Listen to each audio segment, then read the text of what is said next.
Welcome back. This is week 5, lecture 1, Augustine of Hippo. Now, Augustine is someone I study, and so this lecture for me is a very daunting study, or very daunting lecture, because I know a fair amount about Augustine, and Augustine has a lot of meaning to me personally as well. And so it's difficult for me to kind of condense everything I would like to say about Augustine down into one lecture. I will try my best to do so, to abbreviate as much as I possibly can. But he's also extremely important for the history of the West. I think it could be argued very legitimately that after Jesus of Nazareth and St. Paul, Augustine has had the most influence on the development of the West. You could say, how could that be? Just one person, but as we'll go through the lecture today, I think you'll begin to see that in terms of his writings, his positions, theological positions, political positions, how they really shaped the West, even as much of his impact was based on a complete misunderstanding of Augustine. That is one of the funny things about history. People can have influence and impact based on a misunderstanding, but we'll get there when we get there. Now, this is week 5. Your first quiz is due the end of this week, Friday. It covers only lectures for weeks 1 through 4. So this lecture and the next lecture for this week are not part of the quiz, but certainly they are part of the midterm that is coming then next week, the end of next week. So just keep that in mind. I don't mean to say that you don't need to pay attention to this lecture because it is very important for the midterm, but you don't have to worry about it for the quiz. Now, that being said, who was Augustine? He is a window into the age. He was born in 354. So this is after Christianity became legal with Constantine, as I talked about last lecture. But he's born before Christianity became the only legal religion. And I'll be talking about that more because he's a priest and bishop in Hippo in northern Africa when Theodosius makes his proclamations. And at first, Augustine thought this was fantastic. He kind of joined in the celebrations of the triumph of Christianity, only to have those dashed a few years later. But I'll get to that when I get there. He was not raised as a Christian. His mother was a Christian. St. Monica was a Christian. And she certainly tried to raise him as a Christian, but his father, Patricius, or Patrick, was not, was a pagan. And he kind of relished in his son as his own progeny and his brilliance and everything else. So Augustine had this mixed feelings. Now, one of the aspects, too, that as a window into his age is his mother did not have him baptized, even though she was a Christian and became a saint. She did not have him baptized as a baby. Why? I mean, infant baptism, even then, was, I'm not going to say the only practice that was going on, but it was certainly a predominant practice going on. And I'll be talking more about that shortly because Augustine wrote a lot about baptism. Now, I just said Augustine, and earlier I said Augustine. Let me not confuse you. I have a principle that I don't really follow, but my principle is that I say Augustine for Augustine of Hippo, and then there's another figure later on, an English monk named Augustine of Canterbury. And so I try to say, my principle is I'll say Augustine of Canterbury, but Augustine of Hippo. I don't follow that principle. So just keep in mind if I say Augustine or Augustine, I'm talking about the same person here. And I will not be talking about Augustine of Canterbury. I don't think I will ever be talking about Augustine of Canterbury. So anytime I mention Augustine or Augustine, I'm talking about Augustine of Hippo, my Augustine, my Augustine. Anyway, so that I hope is a footnote that will help prevent confusion. Anyway, so Monica's point was that baptism was your one chance to kind of wipe away all your sins completely once and for all. thereafter. It was kind of like a blank slate, like an Etch-a-Sketch. I don't know if any of you know what an Etch-a-Sketch is or was. I'm not even sure that they're available anymore, but Etch-a-Sketch was a toy. Kids, I had an Etch-a-Sketch. It was great. You had a screen, and you have two little knobs. You turn the little cursor, what we'd call cursor, goes around and draws things, and you can turn it over and shake it, and it wipes it all away. Well, baptism was like that shaking of the Etch-a-Sketch to wipe everything out. And Monica's reasoning was, he's a male child, and I know he's going to be sinful. He's going to commit a lot of sins. So we're going to wait while we can to have all those wiped out, because she knew that like he's not ready to live a completely Christian life at this time.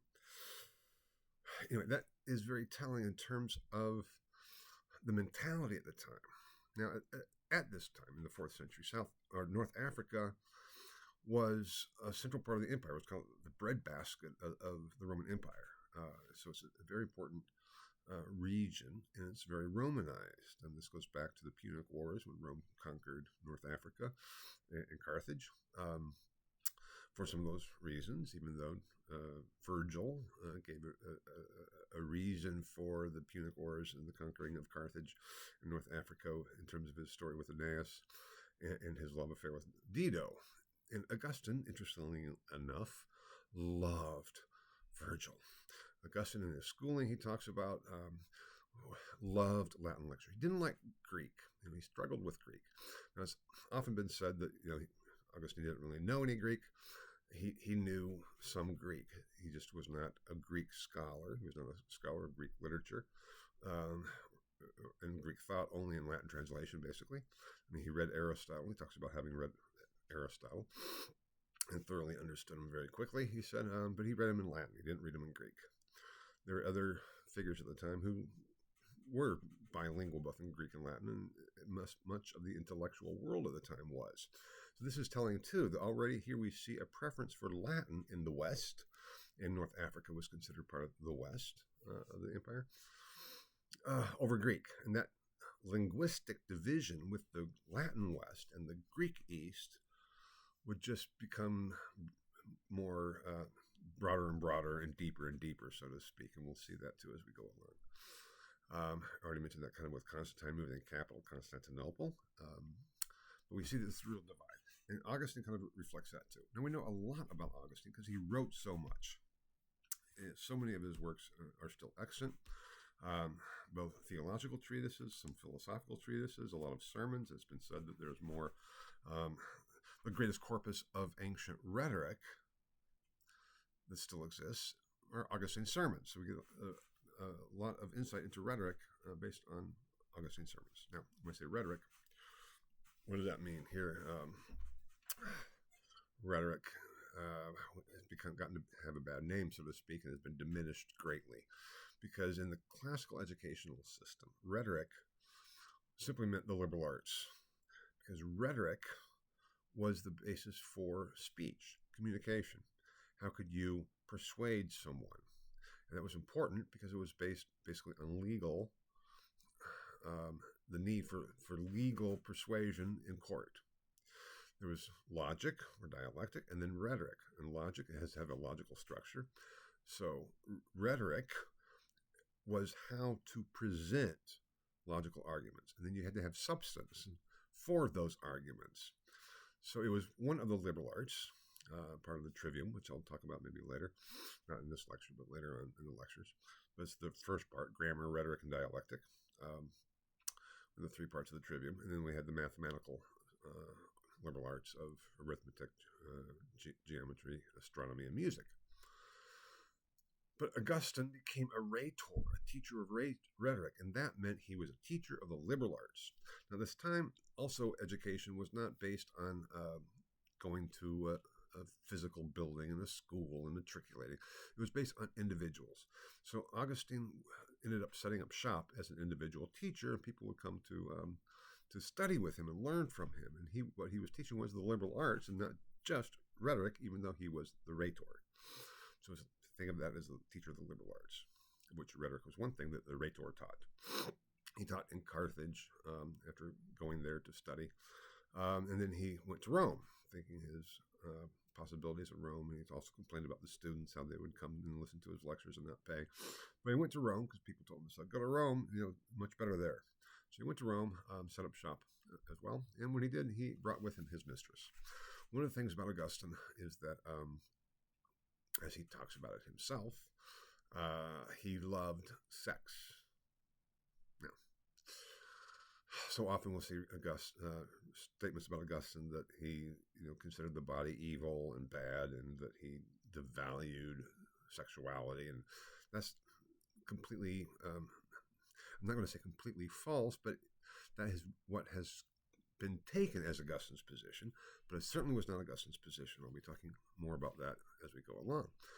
But after kind of philandering and experimenting as a young man, a young teenager, he settled down with a single partner. They did not get married, but he was devoted to her. We don't know her name.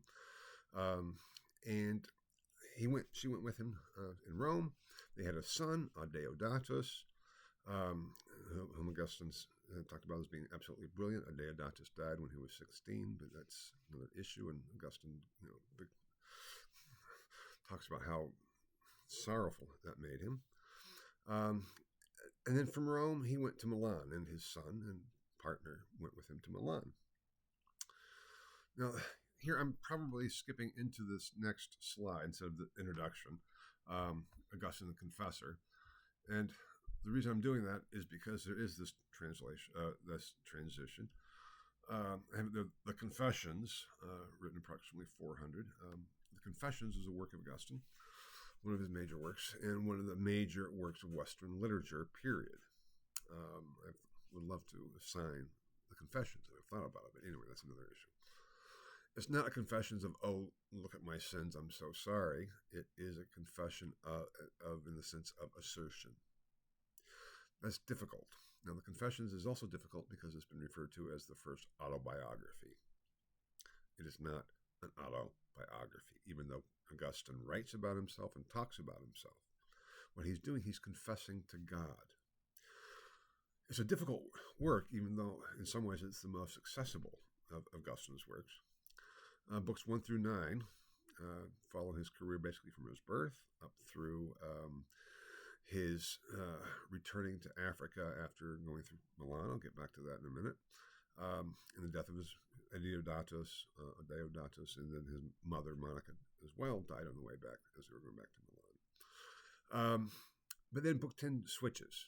It becomes a philosophical meditation on time and creation. And so the books 11 through 13 are in many ways have been considered to have been a commentary on Genesis. Scholars have often seen this big split between books 1 through 9, the biographical parts. I'm not saying autobiographical for a reason. And then books 10 through 13, the philosophical parts. But for Augustine, it was all about creation.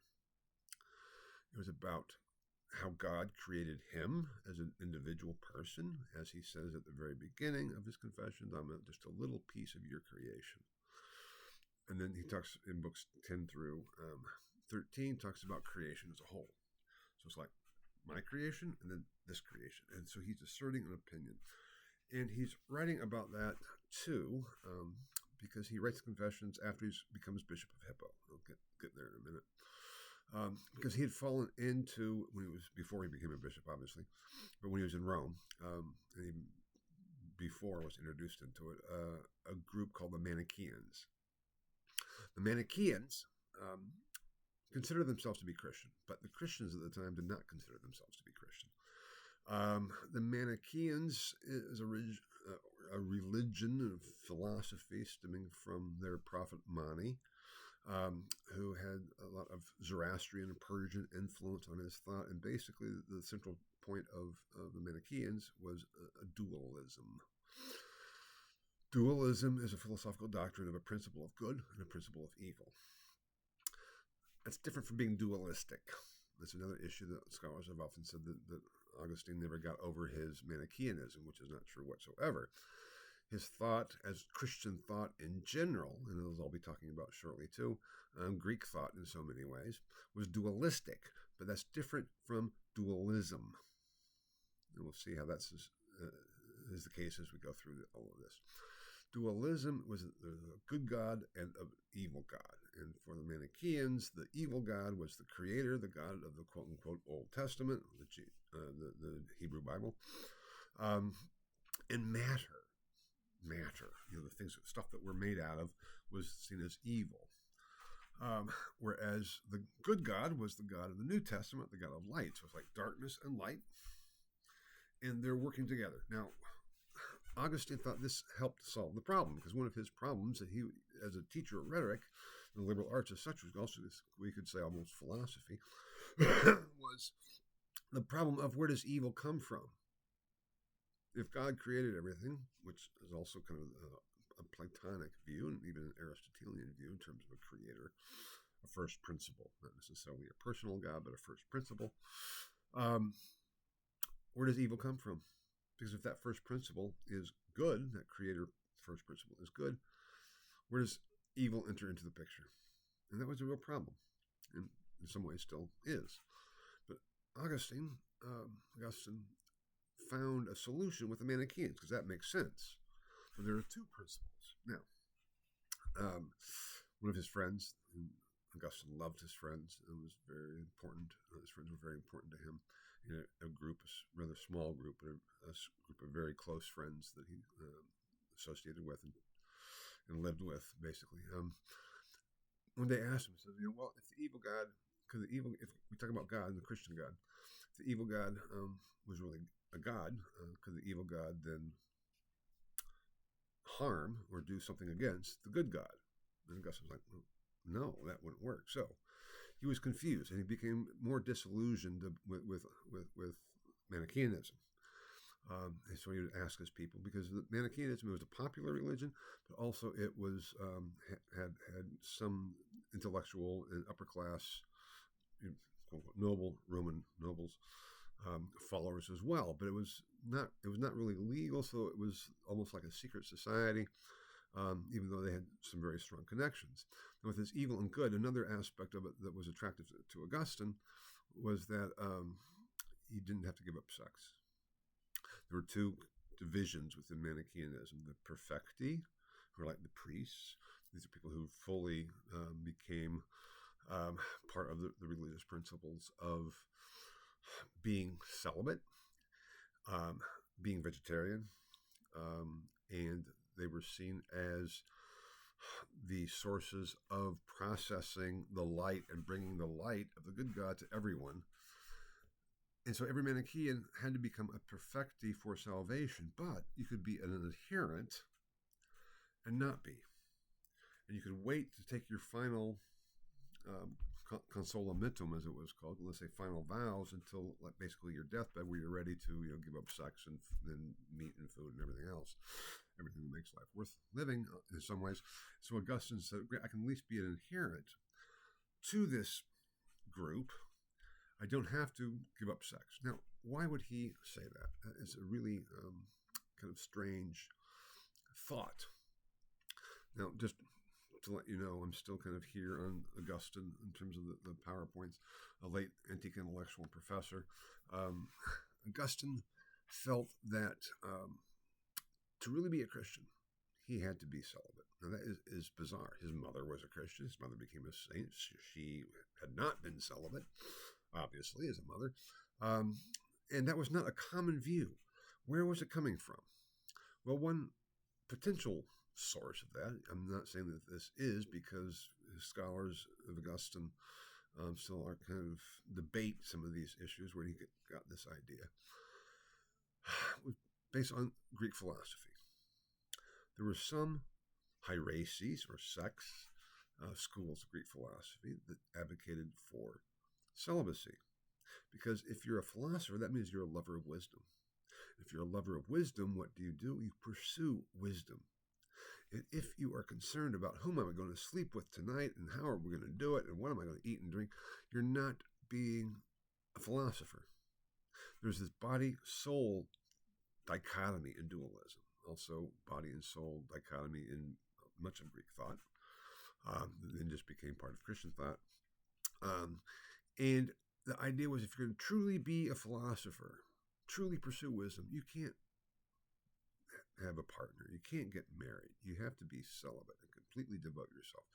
Now, that was a Greek philosophical concept. It was not a Greek philosophical concept that was shared by everyone, by Plato or by Aristotle, but there was others, Greek philosophers advocated for that. That is a possible origin of Augustine's view that if I'm going to become a Christian, I have to go the whole way. That was it seems to me was somewhat behind that idea. Okay, I'm not just going to be your average Christian, which is fine. There's nothing wrong with average Christians, and Augustine would say that later on.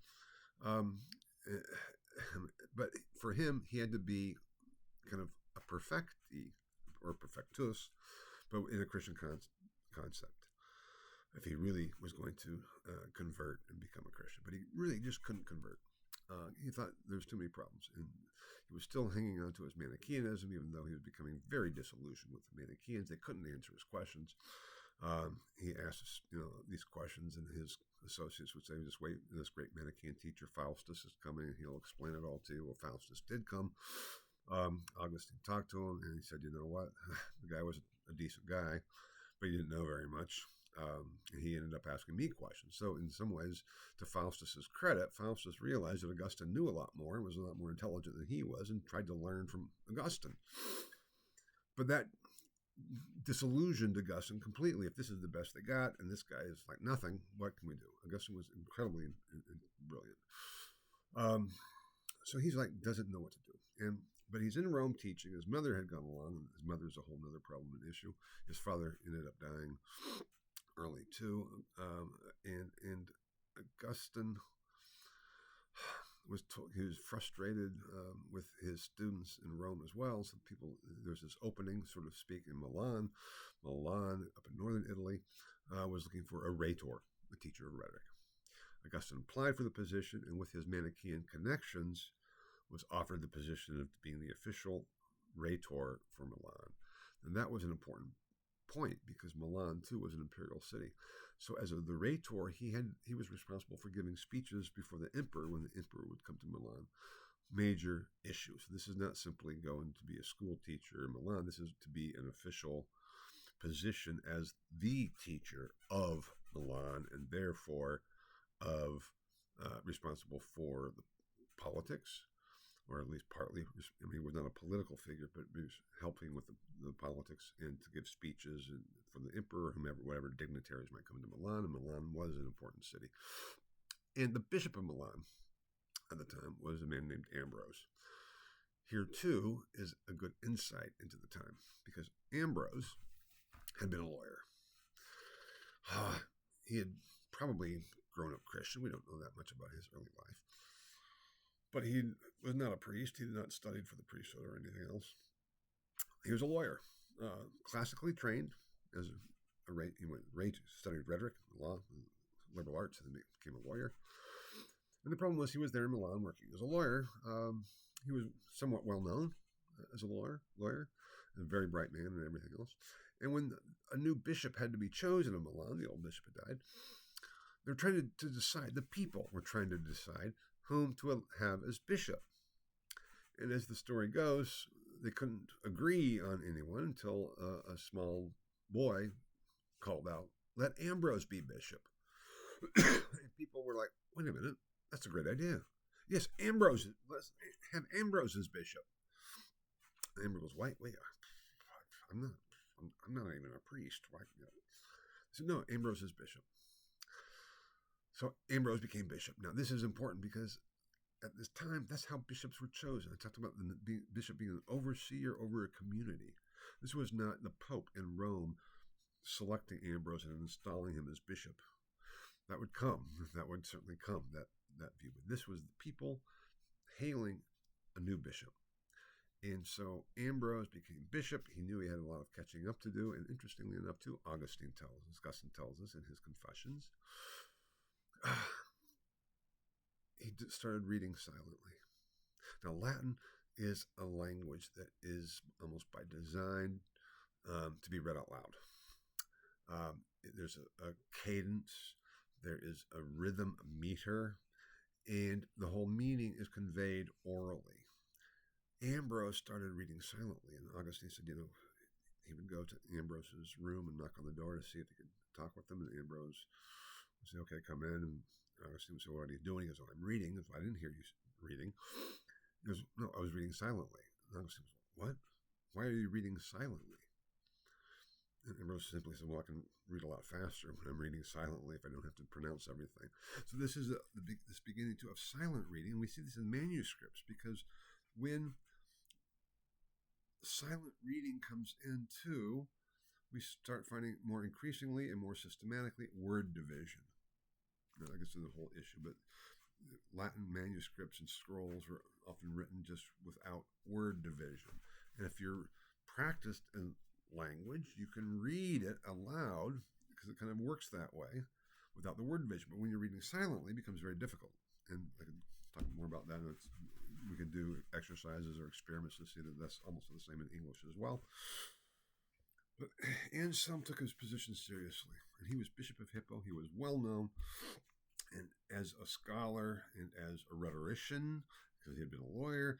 And so when Augustine got his position in Milan, he was very excited to go and listen to Ambrose give his sermons because of the rhetoric, because of how he would give his speeches.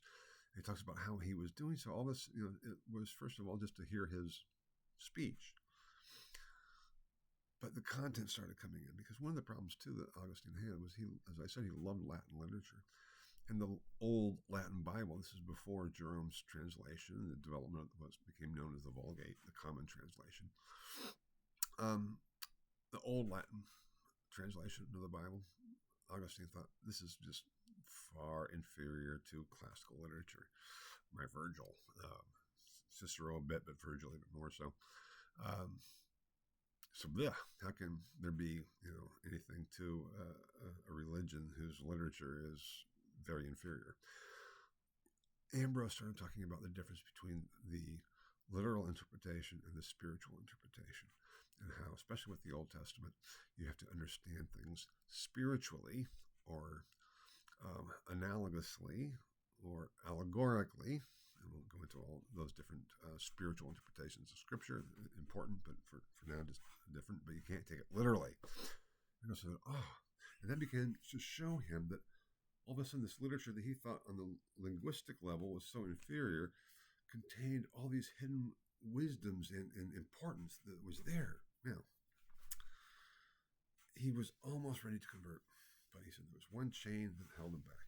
That was sex. And he said he would pray. He said, "Heal me, Lord," but not yet. Because I was afraid that you would, heal me too soon and cure me too soon of a lust that I would rather have fulfilled than quenched. But that was not to happen. And Augustine did have a conversion experience there in Milan. And he was free to do so. What do I mean by that? Because, also very telling of the age, and his mother, which I'm not going to go into his mother because it's a whole other story with Monica.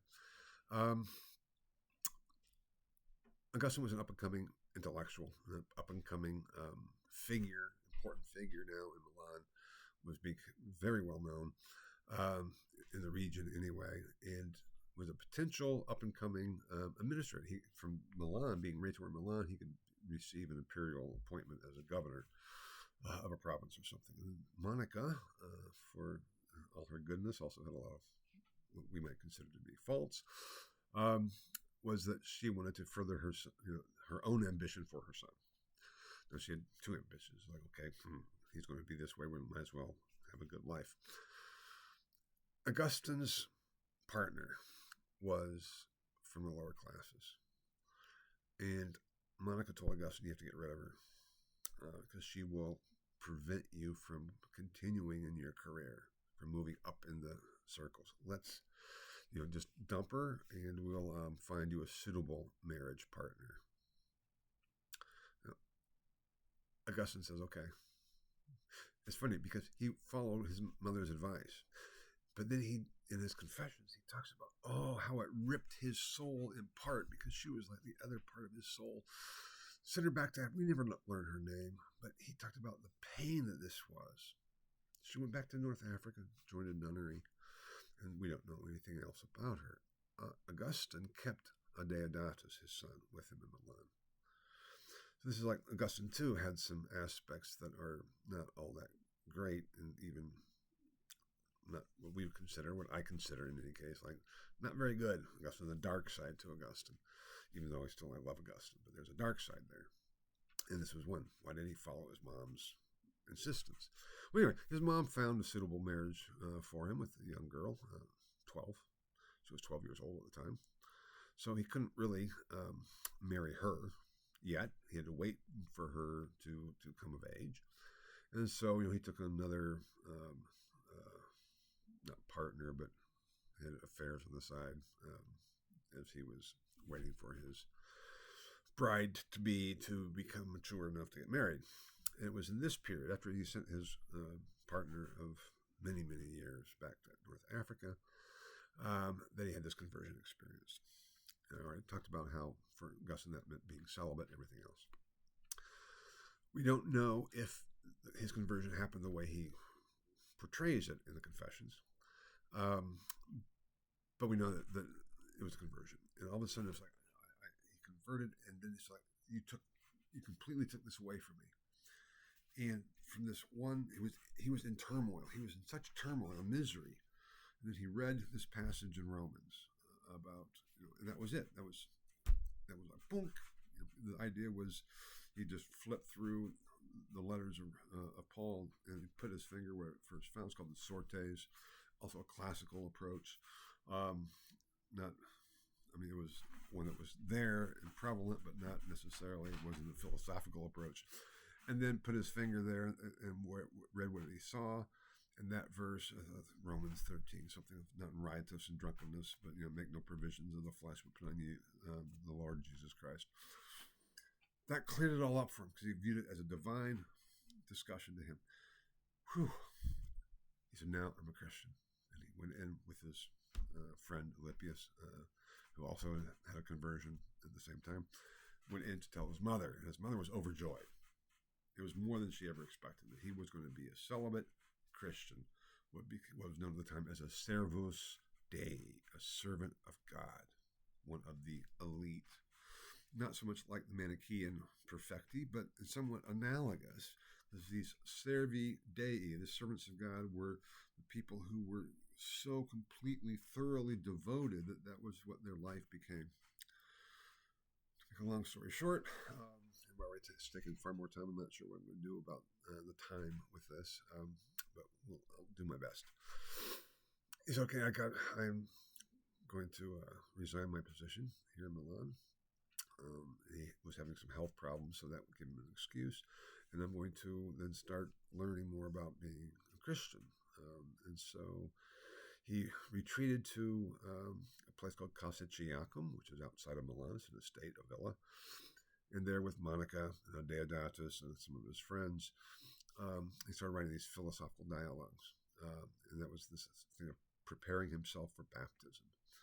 This was in 386, his conversion, and then in 387 he was baptized. He and Deodatus himself as well, and Alypius, his friend. And so it was this community of sitting around, talking about intellectual philosophical things, and then writing about them. So it's called those early philosophical dialogues were from this Cassiciacum period before and then directly after he was baptized. And then says, we need to go back to South Africa or not South Africa, excuse me. We need to go back to Northern Africa, to Tagaste. He was born in Tagaste, Thagaste. He's not born in Carthage. He's born in Tagaste. That's important to know. And to his home estates. His father had died, but so he was the heir to his estate. It wasn't extensive. He did not grow up in a wealthy household whatsoever, but it was sufficient for him to live without having to actually to work. So his idea was, we're going to go back to Tagaste. I'll live at home. We'll sit around, have this wonderful philosophical circle like we did in Cassiciacum. He was baptized, and on the way back to Africa, Monica dies. He goes back to North Africa and starts living like this. This was A big deal. It was like local boy made good, come back home. He began to be very well known. Now, he enjoyed it very much. That was the life he wanted, a life of kind of seclusion, but with not as an individual, but with his group of friends sitting around.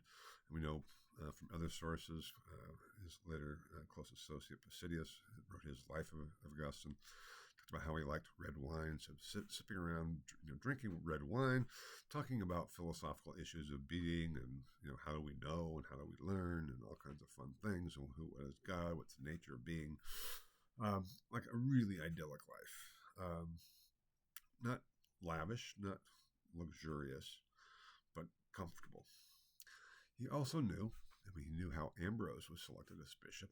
He did not want to be a bishop, so he avoided going anywhere where there was an episcopal vacancy, meaning where they were looking for a new bishop, because he didn't want to be conscripted, basically drafted to be a bishop like Ambrose had been drafted to be a bishop. Unfortunately, or fortunately, he traveled to Hippo to see a friend of his, trying to convince his friend to join them in his, what Augustine refers to as a monastery in Tagasta. I'll come back to the issue of monastery. While in Hippo, he said it was safe because Hippo had a Bishop Valerius. Bishop Valerius was old, but he was still there.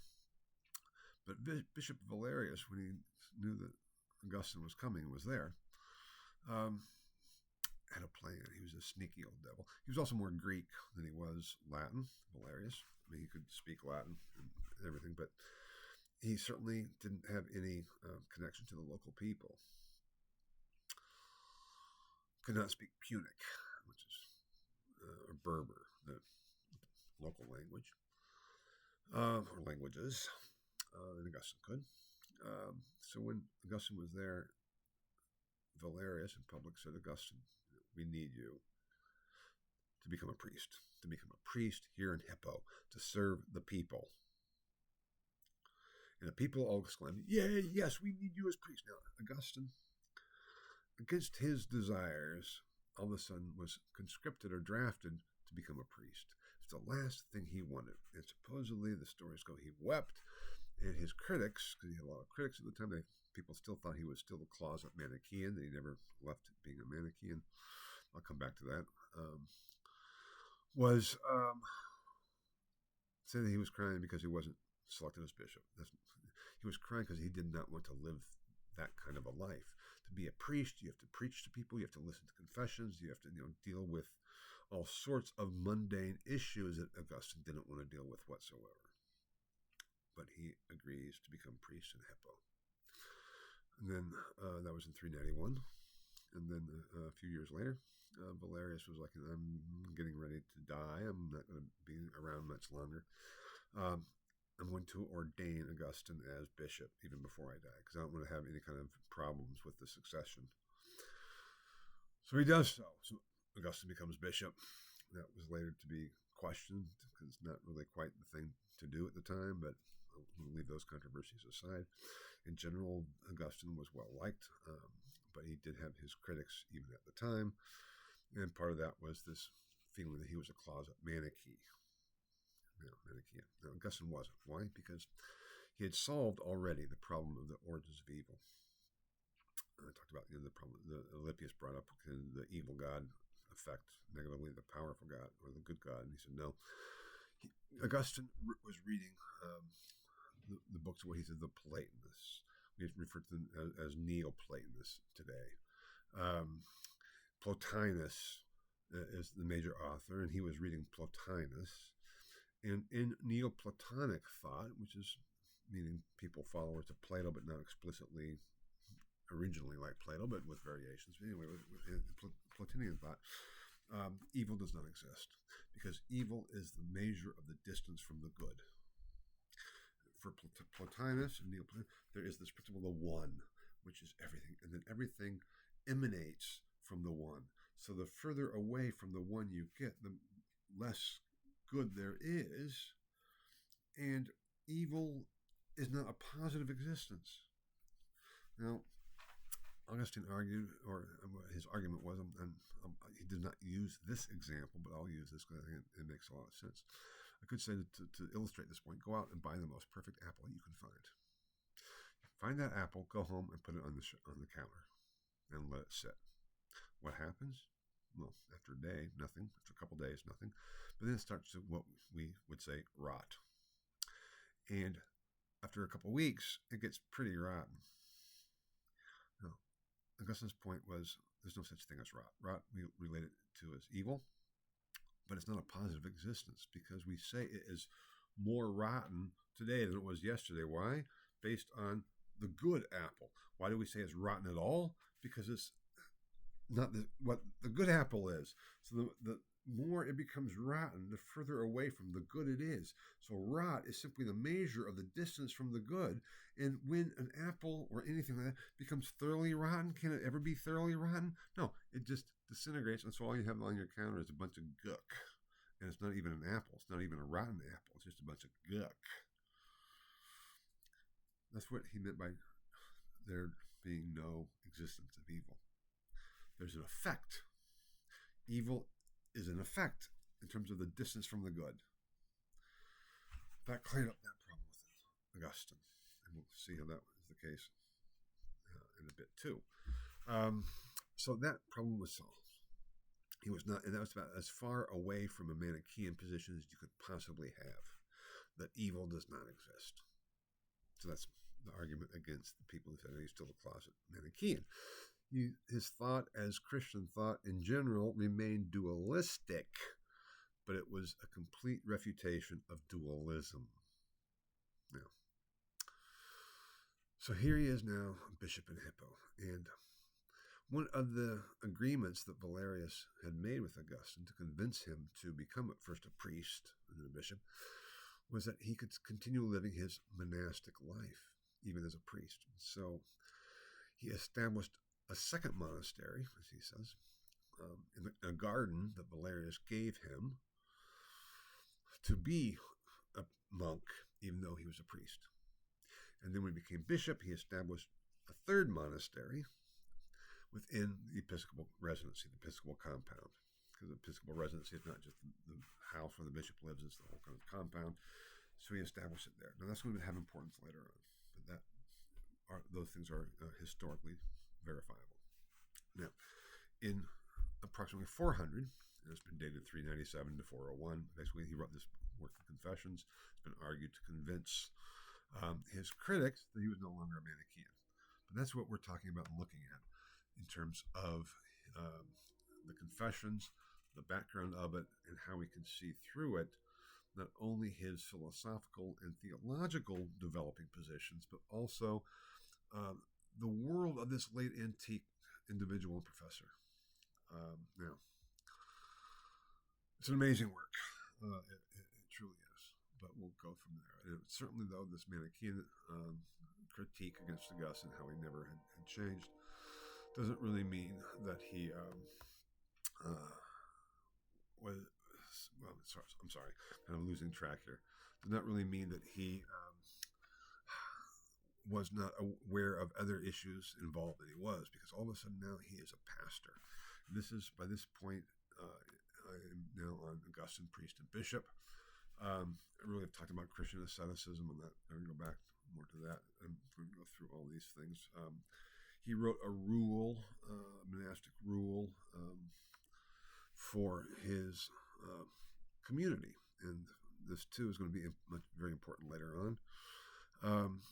It's been argued that Augustine's rule was not authentic. He didn't really write a rule, but no, it's a long story behind this that I won't go into. But my position is that it was authentic until scholars can disprove this major study, 2-volume study on the rule and the manuscript traditions of the rule, because it becomes very complex manuscript traditions. But there's a central text that is the rule authentically the rule of St. Augustine by Luc Verheyen, who's a Dutch scholar, but he wrote it in French, 2 volumes in French, very dense, very technical. And until someone can refute Verheyen's arguments, I agree with Verheyen. Anyway, that's part of it. The only reason I mentioned that is because the rule of St. Augustine is going to be important for later developments in the course. Now, let's just look here at Augustine, priest and bishop. He's writing his confessions.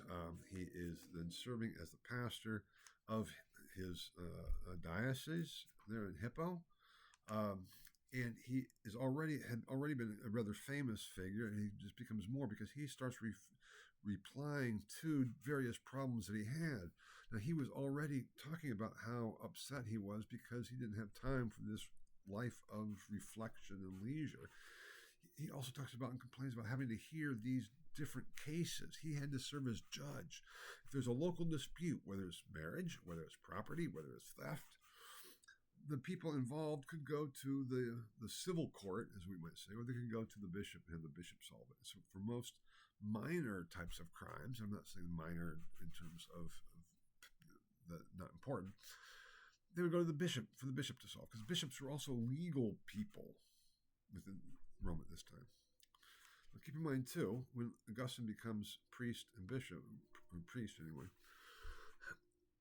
it's basically the same year that Theodosius proclaims Christianity the only legal religion. And Augustine says, "Oh my God, this is fantastic. We have won. This is obviously clearly God's sign of God's favor." But then what happens in 410? There's called the sack of Rome. The Gothic